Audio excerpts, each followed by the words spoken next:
Okay, we begin the discussion on module 2 of the non-classical MOSFETs, and in this module we talk of silicon on insulator SOI MOSFETs. Last time when we discussed, we said, or we have seen that the drain current depends upon the injection velocity, and that injection velocity depends upon thermal velocity, which is 10 to the power of 7 centimeter per second, and the product of mobility and the electric field at y equal to 0, that is here at the point of injection. What is the mobility? What is the electric field? That is low field. So, we talk of low field mobility, that means mobility near the source end where the electric field is low. That is the one which controls the injection velocity. You will never get the saturation velocity of 10 to the power of 7 centimeter per second, but it will be less than that. How much it is low depends upon the mobility. So, what we said is, if you want to get better performance, you need to have higher mobility at low electric fields, that is at the source end, because everything depends upon how much is the mobility when it is injected. Okay. These are very important, particularly when you go to short channel devices, because you are trying to get as close as possible to the saturation velocity or the thermal velocity. So, if you want the mobility to be high, what we have shown last time is that the doping concentration in the channel should not be high. Number 1. The other factor which affects the mobility of electrons or carriers in the channel is the electric field in a vertical direction or normal direction, in a direction normal to the electric to the channel, that is that E x which I have marked. X is in that direction. That depends upon what is the oxide thickness and also how much is the doping here is. If the more or the doping, more charges in the depletion layer comes up. So, the electric field in that direction will be higher. So, you can see that to reduce that vertical electric field, you need to go to lower mobility. So, both these point to the fact that you need to reduce the mobility of dopants, or mobility of, you need to reduce the doping concentration as much as possible. Ideally, you can go to undoped. Such things are not possible with the classical MOSFET. You have to go to some special type of devices like the SOI MOSFET. That is the idea. And also, of course, supply voltage you must keep low to minimize power dissipation. Okay. Then you need to, when you go to lower supply voltages, you have to have lower threshold voltage, and to effectively turn off the device when the gate voltage is 0, okay, when the drain voltage is present, you must have excellent subthreshold slope. In the sense 60 millivolts per decade is important when you want to go for lower supply voltages. So, that if you have 0.3 volts as the threshold voltage, by the time you reduce the gate voltage 0, the current will fall down by 5 decades, 300 by 60. So, that is the idea of that. So, most important thing is to have this mobility as high as possible by keeping the doping concentration as low as possible, and for getting this subthreshold slope 60 millivolts per decade, just close to it is impossible mostly in the bulk MOSFET. So, you have to go to this non-classical MOSFETs. Or what are these high performance non-classical MOSFETs then? One is the SOI MOSFET, which you will take up in module 2. There you change the structure, so that you can control the doping concentration and reduce it, and you can have multiple gates. So, that the gate has tremendous control over the channel as compared to the drain. See, the subthreshold slope and all gets affected, short channel effects come into picture more and more, because the drain takes control of this barrier at the source end. Now, if you have wrapped around a gate which is all around the channel, then the gate has excellent control on the channel. So, that is what in high frequency high performance nanoscale MOSFETs, you when you choose, you will see as you go on to the SOI MOSFET, you can ensure that you get the subthreshold slope which is 60 millivolts per decade. The other approach that you use for this high performance devices is basically change the material from silicon to germanium, where you can get high mobilities. Both electron mobility and hole mobilities can be higher than silicon, only the material like germanium. You can get close to 4000 centimeter square per volt second for electrons mobility, hole mobility something like about 3000, okay, as compared to 450 in silicon. Or you can go to materials like gallium arsenide, where only the electron mobility is high, but the hole mobility is not high. That all we will take up. So, germanium MOSFETs also we will discuss in the as a new material. A lot of research work is going on that. Everywhere you will see that you have problem of the interface states, killing the performance of the device. The another non-classical type of device is the source and drain of the MOSFETs are metal semiconductor contacts, that is the Schottky barrier contacts, as compared to the PN junction. Why we should do that? We will see. The main reason to do that is to reduce the series resistance of the source region. And of course, one more thing that I pointed out last time was you can have the channels which are strained, so that you can control the mobility or increase the mobility by either increasing or reducing the strain, depending upon whether it is P channel or N channel. Ultimately, of course, you can go to gallium arsenide based FETs. Then there is one class of heterojunction devices called high electron mobility transistors, because you can get very high mobilities, particularly when you go to low temperatures. This is the usual bulk MOSFET structure in a very simplified way. There are slight variations in all the things. You have got the junction, PN junction, and the gate polysilicon gate. Today people talk of metal gate also. This is the cross section of the silicon wafer, bulk 100 oriented. This is where the device cross section. Now, if you recall the discussion on the short channel devices, you not only reduce the dimensions in the lateral direction, keep on shrinking in that direction, you also shrink in that direction vertically, because only when you shrink vertically you can get shrinking in the lateral direction possible. For example, in this junction, if I make this junction depth 10 microns, let us say, there will be lateral diffusion. So, this junction will move into the channel at least 7 to 8 microns. So, it becomes very difficult to control the channel length, reduce it to 1 micron, half a micron, 0.1 micron. So, you need to keep the junction depth very shallow. So, when you keep the junction depth very shallow, you encounter with some other problems. Like when you put a metal here on the top, if you have a metal there, if it is aluminum particularly, you run into problem, because that can, if the junction is very shallow, it can spike through this junction, it can short, because there is P type material on substrate. Of course, today you change the material to some silicides, then that problem is reduced drastically. Main thing is lateral diffusion is the one which you want to control, you want to keep the junction depth shallow. So, now instead of taking this conventional bulk MOSFET, you make use of a SOI wafer.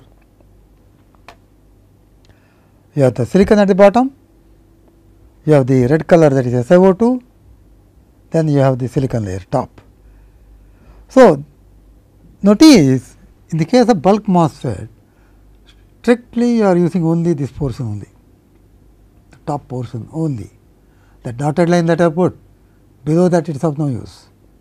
So, the SOI is nothing but the top layer cut there and realized on this side, on this layer. So, if you go to this device there on the right hand side, you can see it is nothing but the same thing cut and put here. It is not the way it is done. So, you start with a wafer which is silicon on insulator. There are different ways of making these devices. So, if I have this is called box, buried oxide. Okay. It looks as if you have buried the oxide below the surface. It may not be buried really, but in some cases when you make the SOI, you actually bury the oxide. We will see how to do that. Okay. So, SOI layer, this you use. Now, once you have this thing, how much is the layer, the junction depth here? There is a junction here, because it diffuses all through. There is no p type layer, the silicon is resting on the oxide. So, when you put a metal there, even if the metal spikes and goes through, there is no short circuit, because there is oxide below. So, you can use aluminum itself very comfortably here. Okay. So, you can see how much is this junction area. See, in this case the junction area is vertical, horizontal, vertical. The horizontal portion may be at least few micron. You must keep it wide enough, so that the metal that you put here, that may be taking 5 microns, let us say, then this must take at least 10 microns. So, that extra junction is present in that portion, whereas here the junction is only here, vertical. That may be 0.1 microns, 0.2 microns, very small junction area. What is the junction area? This depth multiplied by the width. It goes perpendicular to that area, plane of paper, it goes like that, depth. Okay. So, depth is perpendicular to this plane here.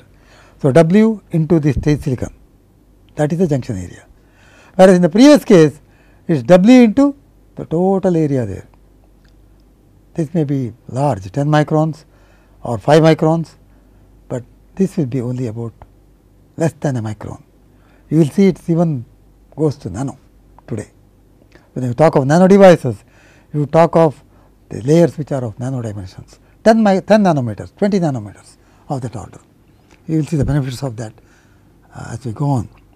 So, junction area is small here, and you are not worried about reducing the thickness of the layer, you are not worried about spiking, metal sorting. Okay. So, shallow junction formation and metal spiking and sorting in the junction of what is available here will not be there, and since the junction depth is very shallow here, lateral encroachment of this junction into the channel is minimized. So, when you want to make smaller devices, this works out beneficial. Okay. Now, let us just take a look at what are the different types of SOI wafers which are present. Classically or historically, the SOI was not SOI, SOS, not silver sol, it is silicon on sapphire. Okay. This is sapphire, single crystal sapphire, Al2O3 you can crystal grown, you can buy it, very expensive, much more costly than silicon, okay, several times costly. On that you grow 100 oriented silicon epitaxially. You can have this 0.1 microns or of that order. Use this particular layer for making the device. Now, you see the entire layer below that is insulator, fantastic if you can get that. You can get that, people use this even today for some of the very sophisticated radiation hardened type of devices for defense applications, they use this. Okay. But very expensive, you get 4-inch wafers, not big. I do not think there are larger dimensions are there bigger than 4-inch because of difficulty in growing the Al2O3. That is a high temperature process. But there is some issue here, the channel mobility here is not very high, because the quality of this layer when we make it thin is not as good, because this is does not match very well with the substrate, lattice match is not so good. So, the quality is not so good. But if you are not looking at the high mobility, if you are looking at other performance like radiation hardening, and also if you are looking into the routing capacitance. For example, when you connect one device to another device on the surface of the oxide, if this insulating layer is very thick, the capacitance of this routing capacitance with respect to substrate is very, very small. So, those parasitic capacitances are very small in this case. And also when you make a device like that, the junction capacitance also is small, because junction area is small. Okay. So, here you just make the device there, you get junction area small, capacitance small, state capacitance small. That way you get much better performance. Ultimately, in the integrated circuits, you know that the culprit is the parasitic capacitance. So, you want to reduce that, you can do that with this. So, most of the defense applications they use that. This is start with single crystal. See, it is a hexagonal structure, that is why 0, 1, 1, 2 is the orientation. That particular orientation only, there is fairly good lattice match between silicon and sapphire. But if you want a cheaper way of doing this, you go to this type of structure, where the silicon is on oxide. You can choose it 1 micron, whatever thickness you like, not too thick. So, instead of taking the whole thing as sapphire, you have got SiO2 there. This also will reduce the stray capacitance because of thick oxide below. The parasitic capacitance will be reduced. Okay. So, how do they do that? This is a very popular way by which the SOI layers are made in IBM. In their mainstream integrated circuits, they use the SOI layers, which are called CMOS layers. CMOS is separation by implanted oxygen. Here actually you are really burying that oxide. Okay. How do you do that? Take a silicon wafer, the full thing is silicon there, cross section, implant oxygen atom, implant the atoms itself. Okay. In fact, when it comes as ion, but it gets neutralized. After implantation, it is neutral.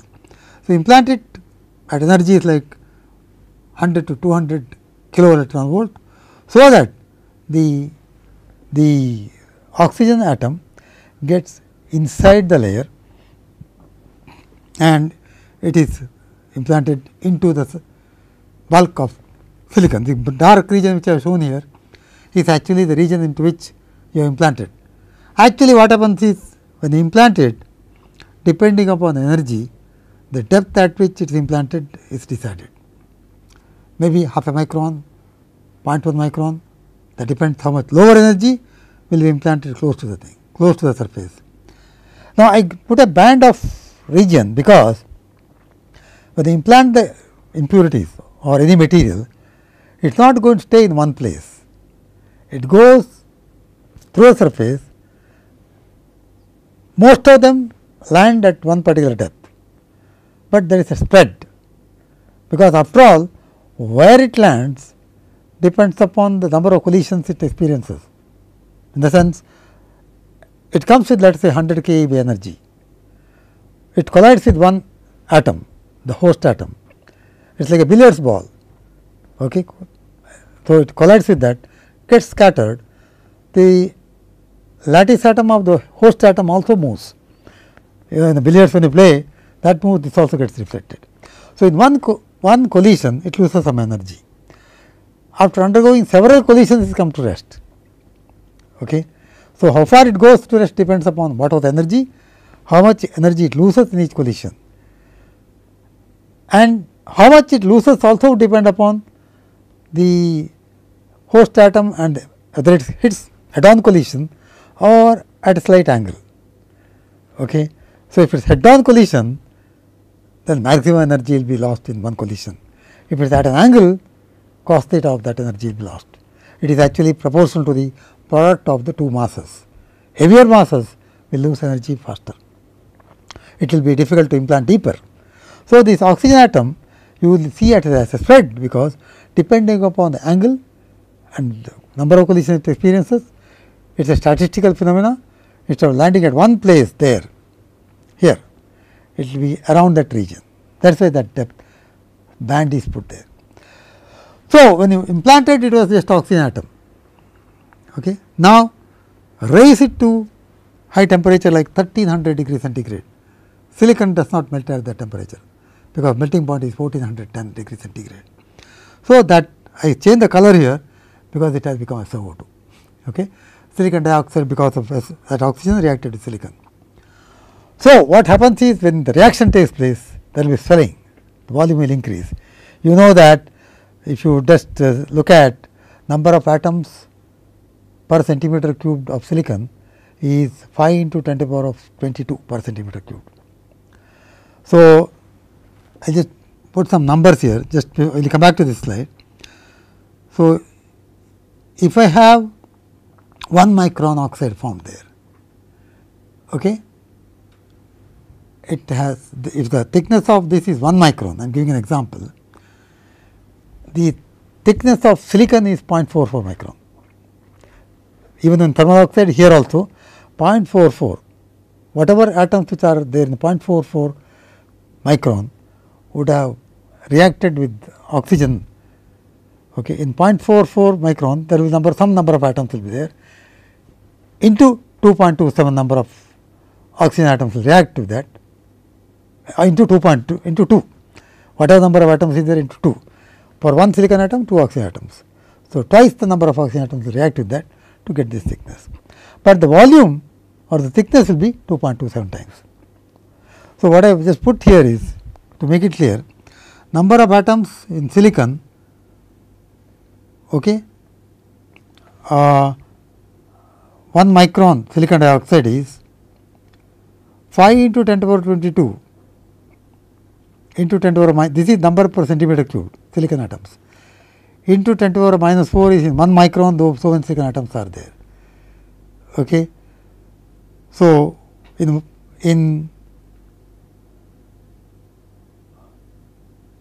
0.44 micron silicon, that will be the number of atoms present. Okay. Number of oxygen atoms in 1 micron will be that into 2. See, so many number of silicon atoms will react with twice the number of oxygen atoms. So, that is number of oxygen atoms.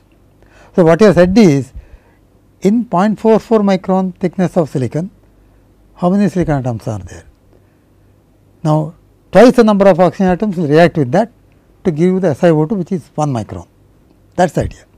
Because whatever was 0.44 into 2.27 is the thickness, because it expands. Okay. So, in 1 micron there is a thing. If I take 0.4 micron oxide, if I want, that will be 4 times that, about 1.8 into 10 to the power 18 oxygen atoms per centimeter square.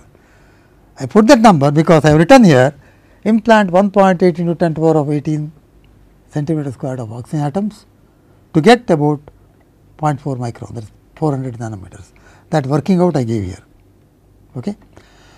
So, what we are telling is, you put that number of atoms, you will get 0.4 nanometers of 0.4 microns thickness of buried oxide. Okay. So, this involves high temperature process. This is what IBM uses for realizing SOI wafers, which are called CMOS. Typically, how much is the buried oxide is controlled by, how much thickness is there controlled by, what is the implantation dose. Okay. So, that is the because it consumes so much of silicon atoms. Usually it is 100 to 400 nanometers is the thickness. Okay. This annealing is done for very long time, because after all you have implanted the oxygen and the reaction takes place there. This is the technology. So, you can see you require a lot of the implantation system etc. for this, and industries do that, but if I want to do it in our lab in the university level, where you do not have implantation, which will cost you several crores, a lot of space will take, you use the simpler methods. that is BESOI, bond and H back. This is very simple. The Cymox implant anneal, you get the oxide layer buried. Here thermally oxidized silicon, you want 1 micron, grow 1 micron, 0.1 micron, grow 0.1 micron. Take another silicon wafer, put them together, it will bond, provided you allow it to bond. In the sense, what you do is, this wafer is there, another wafer is there, both of them you must make hydrophilic. You give a chemical treatment. In fact, when you use some chemicals like ammonium hydroxide, ammonia, H2O2, etc., for cleaning up, automatically there is hydrogen. Okay. So, HCl and hydrogen peroxide you use for cleaning up the wafer, then DI water cleaning, automatically there are OH ions. So, it is when you put them together, it is bonding between the OH and OH from the two atoms, two layers. You call it as van der Waals force, a weak binding. So, put them together, press it, you can heat it to 400 degree centigrade, fairly good bonding takes place. Take it to high temperature like 1100 degree centigrade, couple of hours. It was OH-OH bonding. When heat it at high temperature, hydrogen comes out, you get silicon oxygen silicon bonding. So, it is completely SiO2. So, this bonding takes place. You have got a single wafer now which has oxide in between. So, you got virtually buried the oxide. But now, this is 300 micron, 300 micron. How do you get SOI? Etch that layer to reduce the thickness. You can just keep on etching it chemically, wet chemical or dry etching you can use. How much thickness you get depends upon the etch duration. There are different ways of controlling the thickness. You can get this exact thickness. So, this is the process. Press the two hydrophilic wafers. What is hydrophilic? It is not hydrophobic. Water hating it, water loving. So, OH ions are there. Then afterwards anneal. Then etch it. This is called bond and etch back, BESOI. In fact, this type of bonding we can do in the lab level, where if there is very clean class 100 or even better clean rooms are there, you can do the bonding. Okay.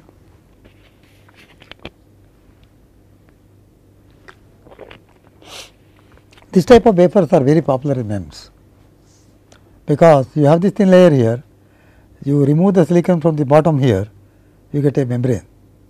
You just etch out somewhere in between the center from all the way. You have got oxide and then this silicon, which is a membrane. And I will not go into that, this is in the MEMS course that we talk of. Other method is smart cut. See, here there is one issue. See, for making one SOI wafer, you have used two wafers, okay, polished wafers. So, two wafers, and at the end of the process, you have other wafer you have just dissolved, it is a waste. So, in order to overcome that and also precisely get this thickness, here the precise thickness is controlled by timing of the etching, which may go off a little bit if you want to. If you want 20 micron thick layer, 0.5 micron difference in the 20, you may not very much. If you want 1 micron thickness here, that becomes very crucial.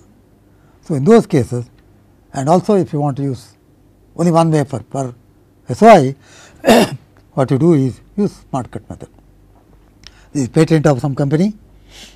So, what you do is take, this is the dark is coming afterwards, take a silicon wafer, oxidize it to get the buried oxide, oxidize it, implant hydrogen through the oxide. How much deep the hydrogen goes depends upon the energy of the hydrogen. It is about 1 kilovolt energy in the implanter. If you use, it will go about 8 nanometers below the surface. Okay. That is 80 angstroms. I use 10 kilo electron volts, it will be 800 angstroms, 80 nanometers. So, what deep you have got this hydrogen below the surface, depends upon energy, that is under your control. So, remember, I can get this even as low as 0.1 microns or even as low as 80 nanometers very easily. So, once you do that, you take another wafer and bond on the top. On the top of that, you bond it. So, that bond, this is the B is called the handle wafer. Okay. See, for example, here when I get the SOI, this is the handle wafer. This is not doing any job. It is only the mechanical support for holding this SOI layer. So, that portion will be the handle wafer, which comes below. So, once you do that, what happens is when you have hydrogen implanted, it results in cavities. That hydrogen makes cavities in silicon in this layer. You put heavy dose of about 10 to the power 16 per centimeter square, you will get weak link between this portion and this portion, the cavity. Okay. So, hydrogen is included there in the silicon, that is why it makes cavities. Now, when you bond it and anneal it even at low temperatures, this splits up. Because of the weak link there, it just comes apart. It is like putting a hat and taking it out. Okay. So, that comes out like this. So, what has happened now? This layer thickness is this thickness, and that thickness is controlled by how much energy you had hydrogen atoms. So, you can precisely control the thickness here, you can precisely control this thickness. So, you put it upside down, you have got the SOI layer on top, you have the wafer like that, you put it like that, you get the, you put it like that, you get the SOI layer. Okay. Reverse it. So, now you can see this layer thickness of 300 microns. Out of that, let us say half a micron is gone onto this. So, still you have got 299.5 microns of silicon, which is separated. So, once this is separated out, you have got the silicon on the insulator already. You have to put it upside down, of course. And this wafer which was there, it is available for you for reusing. All that you have to do is you may have to slightly polish it. Okay. Polish it, reuse it, start all over again, oxidize and go through the thing. So, in effect, what has happened is you have used two wafers to start with, but one wafer is available for you for reuse. Ultimately, only one wafer is used, one advantage. Other advantage is the thickness is precisely controlled by the implantation energy. So, this is very popular, commercially available. So, you can buy Cymox wafer, you can buy smart cut. Okay. The only thing that you will be concerned will be if I want for MEMS application, I may need a thick membrane, say 20 micron, etc.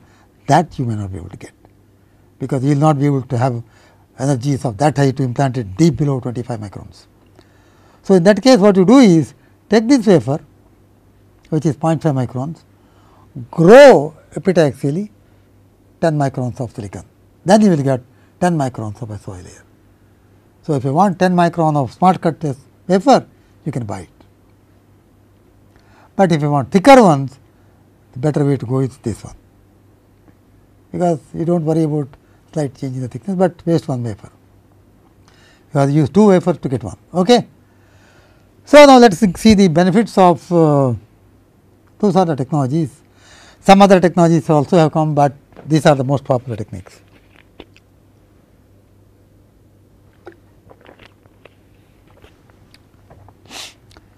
Now, already I have mentioned to you some advantages of the bulk silicon MOSFET and the SOI MOSFET. Clearly, the drain and source junction capacitances are small here, because junction area only this much into the W channel width, and here that plus all this thing. It will be an order of magnitude, the area of the junction will be large compared to that, because this will be submicron, this will be several microns, because it has to accommodate also the metal contact there. You can't have this nano here, this will be the one which will be occupying. So, the junction capacitance is small, straight away one stray capacitance is reduced. 2, the routing capacitance from one device to other device because of the buried oxide below is also reduced, plus the junction leakage current. Junction leakage current depends upon the area of the junction. In the SOI layer, the junction area is smaller, so leakage current is smaller. So, if the leakage currents are smaller even at room temperature, you will be able to use this for high temperatures. Okay. So, the bulk MOSFET, when you can use for 100 degree centigrade probably bulk devices, here you can go to 200 degree centigrade fairly comfortably. So, higher temperatures, if you want to use SOI MOSFET is the way to go. Okay. Also, you can use it in the radiation environment, because the problem in the radiation environment is when the high energy particles like the gamma radiation etc. comes into impinges here, it generates whole electron pairs in the silicon. When the whole electron pairs are generated here in the depletion layer below this point, it is collected, it gives rise to the drain current, large drain current. Plus, it will also, if you have a CMOS structure, it will also lead to latch up problem. Okay, that we will see what it is. Because of coupling between the P channel and N channel MOSFET, you will have the problem, you will not have the problem. So, this type of devices can be used for high temperature and operation in harsh environment like the radiation environment. Okay. Capacitance is low. Other benefits, this is actually to show whatever I have said here. You can see this is a junction capacitance which depends upon doping, and this is the junction capacitance which depends upon the buried oxide which is very thick. So, capacitance will be small. In fact, there is no junction here, it is the capacitance of this layer and this substrate, and this area can be small here, and the junction is only here. I am sorry, it is only the buried oxide we are showing, it is easy to see here. It is only buried oxide, this capacitance from here to down, between this and this. This is reiterating whatever I have said before. And also here we can have capacitance between this and that below the field oxide, field implant, additional capacitances. See here, what we have shown is that the full layer is there. You can etch this silicon to have the MOSFET completely isolated from other MOSFETs. If you go back into whatever you had discussion in the case of MOSFET integrated circuits, below that between the two transistors you have that P plus implantation to prevent it from inverting. Okay. Here you have got a thick oxide, very thick oxide there below that, and if you want any implantation you put it down there. Okay. But you do not need that because complete isolation is there, there is no silicon. Okay. Now, what you can do will be, on a question, there is a step here from one device to other device, but you want to have planar structure. Why do you want planar structure? Lithography becomes difficult if there are steps, big steps. So, what you do is, suppose I want to etch silicon from here, if I do not have the red, it is a step. Now, instead of that, what I do is I etch the silicon from here, supposing this is 1 micron silicon, just as an example, SOI layer is 1 micron, I etch it leaving 0.44 micron, okay, and this is nitride deposited on the top, so that while etching it can protect. So, etch SOI layer partially leaving 0.44 micron of SOI layer unetched as shown here. Now, oxidize it. See, if I did not have this nitrides, low pressure CVD is a technique by which you deposit by the reaction of silane and ammonia, you can get silicon nitride. Okay. That nitride is tough one, tough in the sense, if you put it in an oxidizing ambient, it oxidizes very, very slowly. For example, if I have nitride here and a step here and I subject it to oxidation on this surface, this layer will get oxidized. The oxidation rate depends upon the temperature. Okay. So, when this oxidizes, this portion hardly gets oxidized because nitride is there. Nitride, the oxidation rate of nitride, silicon nitride, Si3N4 is about 30 times smaller than that of silicon. So, even by the time if I grow 0.1 micron of oxide, nitride will oxidize 1/30th of 0.1 micron. Hardly any oxide is there. So, nitride is intact, silicon is not getting oxidized, protecting it from oxide. So, that means what you are doing is you are oxidizing locally here, that is called local oxidation of silicon or low cost. At some time when we were discussing in the field oxide, you see the local oxidation. Okay, it may get inside slightly here, but ideally it will be the shape. So, now if I had used 1 micron silicon and 0.44 micron silicon was left by etching, I oxidize it. This silicon after oxidation expands 2.27 times and this thickness becomes equal to 1 micron. So, 0.44 micron of silicon when you oxidize, thickness becomes 1 micron. So, you can see that oxide thickness here is 1 micron and this is in flash with this. You can strip off that nitride afterwards. Orthophosphoric acid or dry etching, you can remove this nitride. So, you can have the plain parallel structure, silicon isolated from each other with oxide all round. You can see that the silicon layer is isolated from the bottom silicon layer like that, and each island is isolated by oxide in between and there is no step. All these advantages are there. Okay. So, that is what I have shown here. I want to make CMOS. How do you make? You can first create this island, one island, another island. That may be very lightly doped p type all over. So, what you do here is protect this side completely. You can implant the source drain regions. Always you implant and then annihilate. I am not going through those steps. Okay. You can make this transistor by protecting the other side, implanting source drain region. Now, you can protect this side with photoresist. You can use photoresist as mask for implantation. That is a nice thing about that. Through lithography, leave the photoresist from some portion, implant wherever photoresist is not there. Implant it. See, if I want to have if I have a p type layer here completely, I can implant onto this n type dopants, make this entire layer an n channel, n type material. So, instead of making p well, n well, etc., you make this p type and n type. P type originally, make it n type. Then the usual procedure to make the source drain regions here, source drain regions here. Those steps are same. I am not going through that. This is polysilicon, this is polysilicon. So, this is the structure of CMOS schematic. What about the bulk MOSFET? This is schematic, simple version. If I do not do anything exotic, what we will have will be, this is the n channel MOSFET. Okay?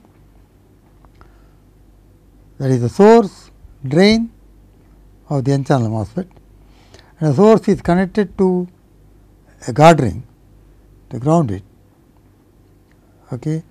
So, because after all you see substrate is connected to the source in the MOSFET, that is always there. See, when you make a MOSFET, if you remember, you always connect the substrate to the source, so that the bipolar action of that comes out of action. So, you have this connected to the ground, that is the n channel MOSFET, and to create the p channel MOSFET, you have to implant n type regions n well, and here also you make this n plus to terminate it, so that you can make ohmic contact, connect these two together. Substrate connected to the source, substrate connected to the source. So, this is the usual structure. There may be variations of this arrangement. Now, you can see what happens here. I do not know whether you are aware of the thyristor action PN structure. You can see here you got P N P N. This is a thyristor. Wherever you get that type of structure, the thyristor characteristic is it is off usually, but due to some spurious pickup somewhere, let us say this injects holes into that. Supposing this drain voltage some spike, there may be voltage spikes coming up or some noise pickup. This voltage goes up, this gets forward biased more.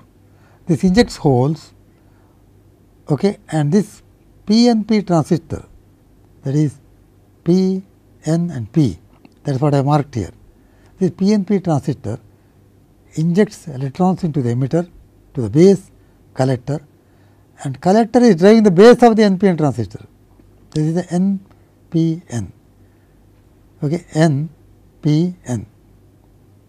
So, this PNP transistor drives the base of the NPN transistor if there is spurious pickup. Even if there is a radiation that can generate whole electron pairs and that can give forward bias this. So, there will be injection. So, if it drives the base of this transistor, what happens? NPN transistor, you drive the base, this turns on. So, this emitter current increases, that drives the base of the PNP transistor. So, it is a positive feedback situation. PNP somehow got triggered, base driven, other base drive, so goes on building up and current goes on building up till the external current is limited by, external resistance. Either that or device will get damaged if there is no limiting factor. In logic circuits, there will be malfunctioning of the logic state. Okay. So, you want to prepare, how to prevent that? Prevent this base collector driving the base of this transistor. There may be spurious response here. Prevent it from driving this base of the transistor. How to do that? Isolate this by putting shallow trenches. Okay. You can remove this portion completely, put a trench there, put oxide. I do not know whether I have the diagram here. Yeah, you can see here. So, you have to put trenches in between. Here you see already by the way you made the SOI, very thin layer is there. You can local oxidation you can do, you can isolate them. Physically isolated, electrically isolated completely from each other. So, you do not have to worry about the latch up problem. This is called latch up, because once it is driven positive, it went on building up, it remains, thyristor gets turned on, it remains in on state. How can you turn it off? Either you have to remove the supply, you can't do it in integrated circuit, you can't turn off, or you must have commutating circuits where force the current in the opposite direction to bring it down. All that you can do in power electronics probably, but here you can't do that in the IC. So, you must prevent that latch up phenomena, which is a generic problem in the bulk CMOS. It is not there here. So, in the bulk CMOS, you know, you do this type of thing. You can see that, you see how complicated the structure is. You have got lightly doped regions, you have got these regions, all these things, and in between you have got a trench created. It is not enough if you create trench, you have to again fill up that with oxide. Okay. This is shallow trench, but it has to go deep enough so that it covers all these portions. So, what they do is trench you create, fill up with the oxide, then you have to make it plane parallel by lapping and polishing. In fact, Intel does not go for SOI, that is what they say. They believe in shrinking the dimensions in the bulk MOSFET, but the process is so complicated that to get the planar structure, you have to lap it. Lap it means that abrasive, reduce the thickness by force, holding like that, okay, rubbing it. So, yield may go down in that. In fact, when we were talking to some of the people from Intel, they say, yeah, that affects our yield. Okay. So, but still I think everywhere they try to see how far SOI can be used.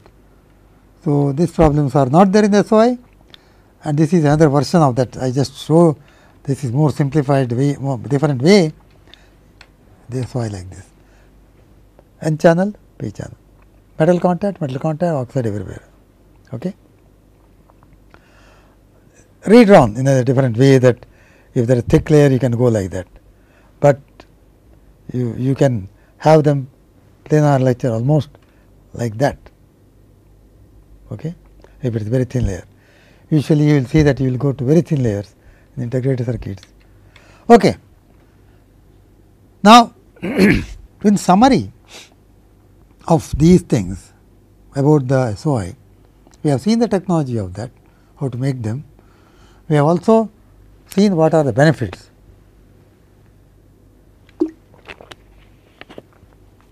Benefits are low parasitic capacitance, drain source junctions and interconnects, all those capacitance are reduced because of the thick buried oxide. Ability to operate at high temperatures and radiation environment. I am showing, even when you talk of a single MOSFET, it is that. Simpler technology, no wells and trenches.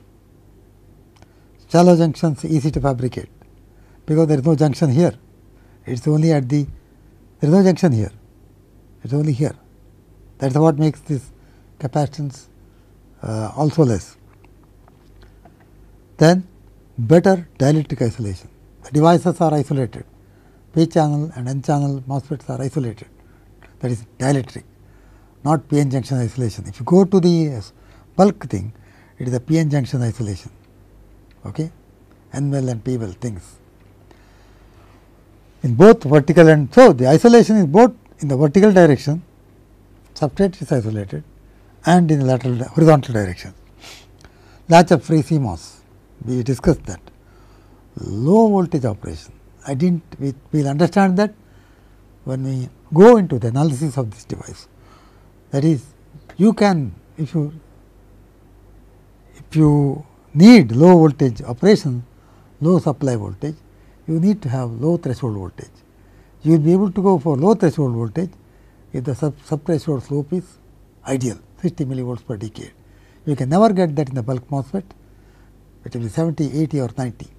Here you can go right up to 60, 63 millivolts, and that of that order in the SOI. You cannot get 60, maybe 63. So, very close to that. That is why you can go to low supply voltages. And that means low power devices. When you want to go for low power integrated circuits, invariably you will go in for the SOI type of approach. Ideal subthreshold slope 50 millivolts per decade. Okay. Now, that we will just continue with few things now on this. That is the summary of what we have discussed now so far. Now, what is the structure of SOI MOSFET? Just quickly see that. Since there is some few minutes are there, we can discuss that. We can take on from there next lecture. So, substrate I showed it thin, but it is thick one. Buried oxide, N channel device, gate oxide, gate. Notice there are, the structure is different from the conventional bulk MOSFET. I can have gate on the top, I can have gate on the bottom, because there is oxide here. But you will say this oxide can be made thick, thin and have good control on that. I can make this also thin, but you may lose some of the advantages that you have in the isolation, but we will see that can be overcome by appropriately choosing the structure called FinFET. You can still have thick buried oxide, but you can have both top and bottom. It will be on the bottom, it will be coming on the sides. If I have a SOI layer like that, now we are talking of gate from here, gate from here. I have the SOI layer like that, I can have the gate like that, and I can have thick oxide below. So, gate from this side, this side, this side, all around, wrapped around, that type of structure you can get. To understand that, before you understand, we will just, so you still can have the thick buried oxide, get that type of structure. What we are pointing out is, you can have more than one gate or wrapped around gate you can have in the case of this type of thing. That is really not conventional structure. Now, we can have symmetrical, means if I have two gates, symmetrical means what? The work function of G1 and G2 are same, the thickness of this oxide and this oxide are same, that is symmetrical. Dimensions here and here are the same thing, that is symmetrical. If any one of them are not same, we can call non-symmetrical. But now notice one thing, if I do not talk of anything else, I use this as this layer is thick enough. I can have the MOSFET structure with the inversion on the top. I can have the MOSFET structure by applying this bottom gate inversion at the bottom. So, with the same channel length, I will have double the current. Current from this top gate, current from the back gate. Okay? But you will be wondering what is the use of that. But if I have a gate like this, I have wrapped around gate, this is equivalent of top gate, this is bottom gate. This may be thin. Thickness will be that whatever you have got there. So, you can have current much more than that. And you can keep on reducing the thickness, the entire layer is inverted.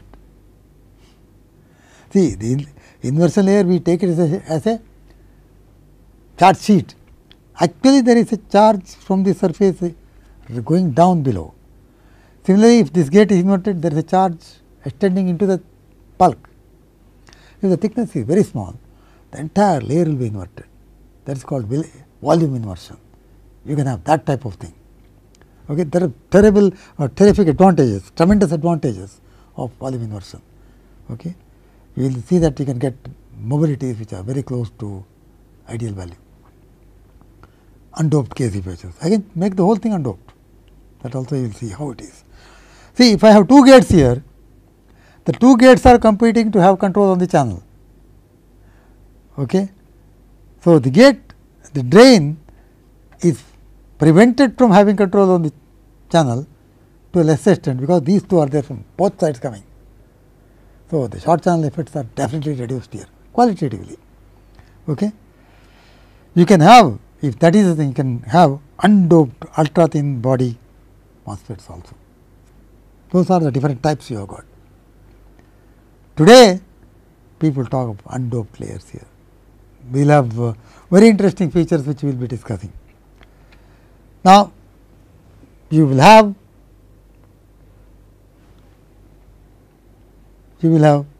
fully depleted or partially depleted MOSFETs.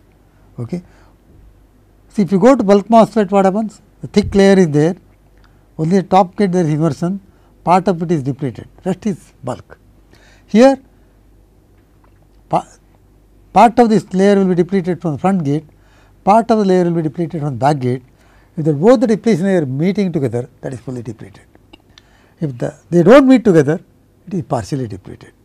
So, you can have fully depleted or partially depleted.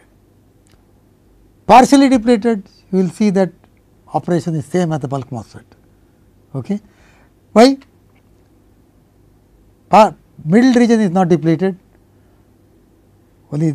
So, you have the entire theory that you discuss for the bulk MOSFET, top gate you can discuss and the bottom gate you can discuss at the two. There is no need of new theory. But if it is fully depleted, the entire theory will be different. Okay. You have to go into the modified discussions on this particular type of device.